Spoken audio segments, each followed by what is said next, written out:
As she stood in front of her fifth grade,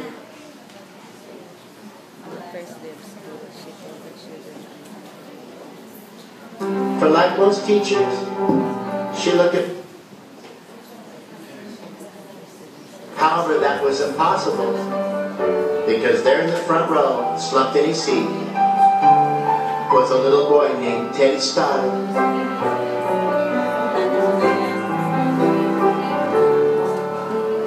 Mrs. Thompson had watched Teddy the year before and noticed that he did not play well with the other children, that his clothes were messy, and that he constantly needed a bath.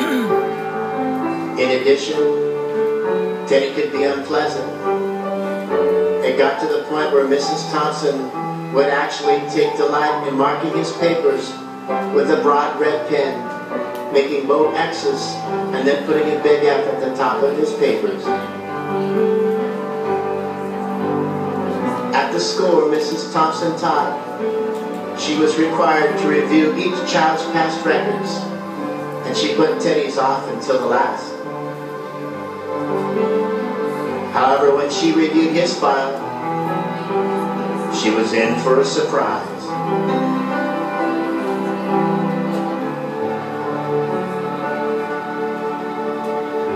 Teddy's first grade teacher wrote, "Teddy is a bright child with a ready laugh.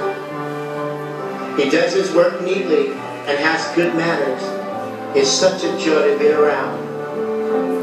His second grade teacher wrote, "Teddy is an excellent student, well liked by his classmates, but he's troubled because his mother has a terminal illness and life at home must be a struggle." His third grade teacher wrote, "His mother's death has been hard on him. He tries to do his best, but his father doesn't show much interest, and his home life will soon affect him if some steps aren't taken." Teddy's fourth grade teacher wrote, "Teddy's withdrawn and doesn't show much interest in school. He doesn't have many friends, and he sometimes sleeps in class."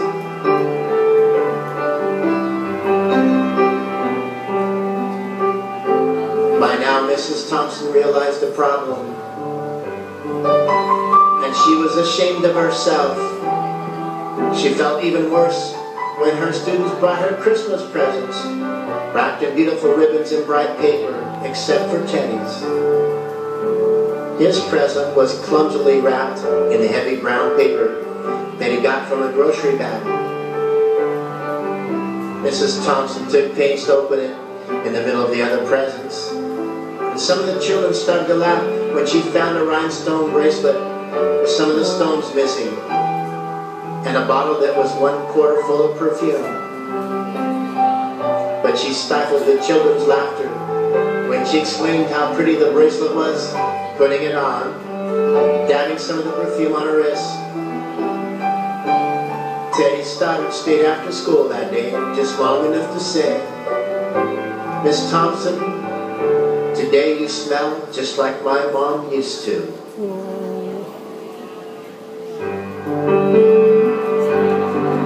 After the children left, she cried for at least an hour.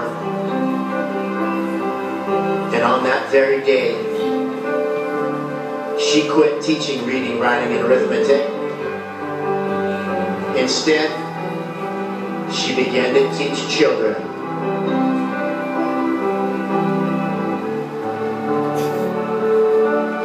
Mrs. Thompson paid particular attention to Teddy. As she worked with him, his mind began to come alive.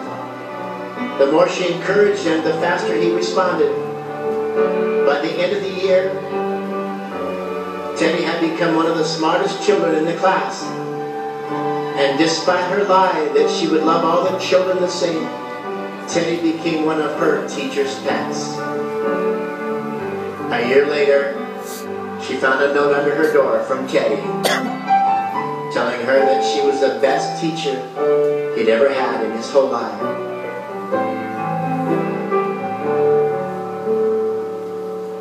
6 years went by before she got another note from Teddy. He then wrote that he had finished high school, third in his class. She was still the best teacher he ever had in his whole life. 4 years after that, she got another letter saying that while things had been tough at times, he'd stayed in school, stuck with it, and would soon graduate from college with the highest of honors. Again, he assured Mrs. Thompson she was still the best and favorite teacher he never had.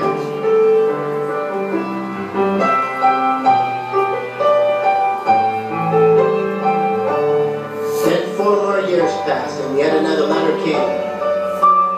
This time he explained that after he got his bachelor's degree, he decided to go a little further. The letter explained that she was still the best and favorite teacher he'd ever had. But now his name was a little longer. The letter was signed Theodore F. Stoddard, M.D.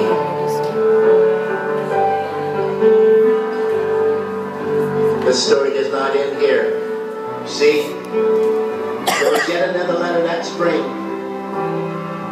Teddy said he had met this girl and was going to be married. He explained that his father had died a couple of years ago, and he was wondering if Mrs. Thompson might agree to sit at the wedding in the place that was usually reserved for the mother of the groom. Of course, Mrs. Thompson did. And guess what? She wore that bracelet, the one with several rhinestones missing. Moreover, she made sure she was wearing the perfume that Teddy remembered his mother wearing on their last Christmas together.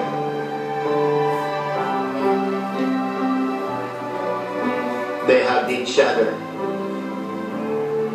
and Dr. Stoddard whispered in Mrs. Thompson's ear,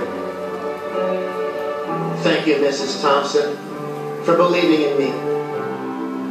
Thank you so much for making me feel important and showing me that I could make a difference."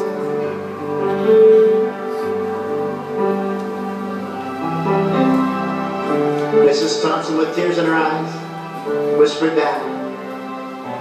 She said, "Teddy, you have it all wrong.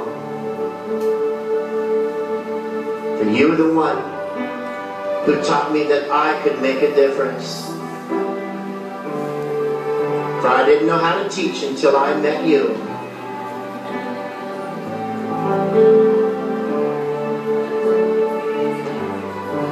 You can never tell what type of impact you may make on another one's life by your actions or lack of. Please consider this fact in your venture through life, and just try to make a difference in someone else's life.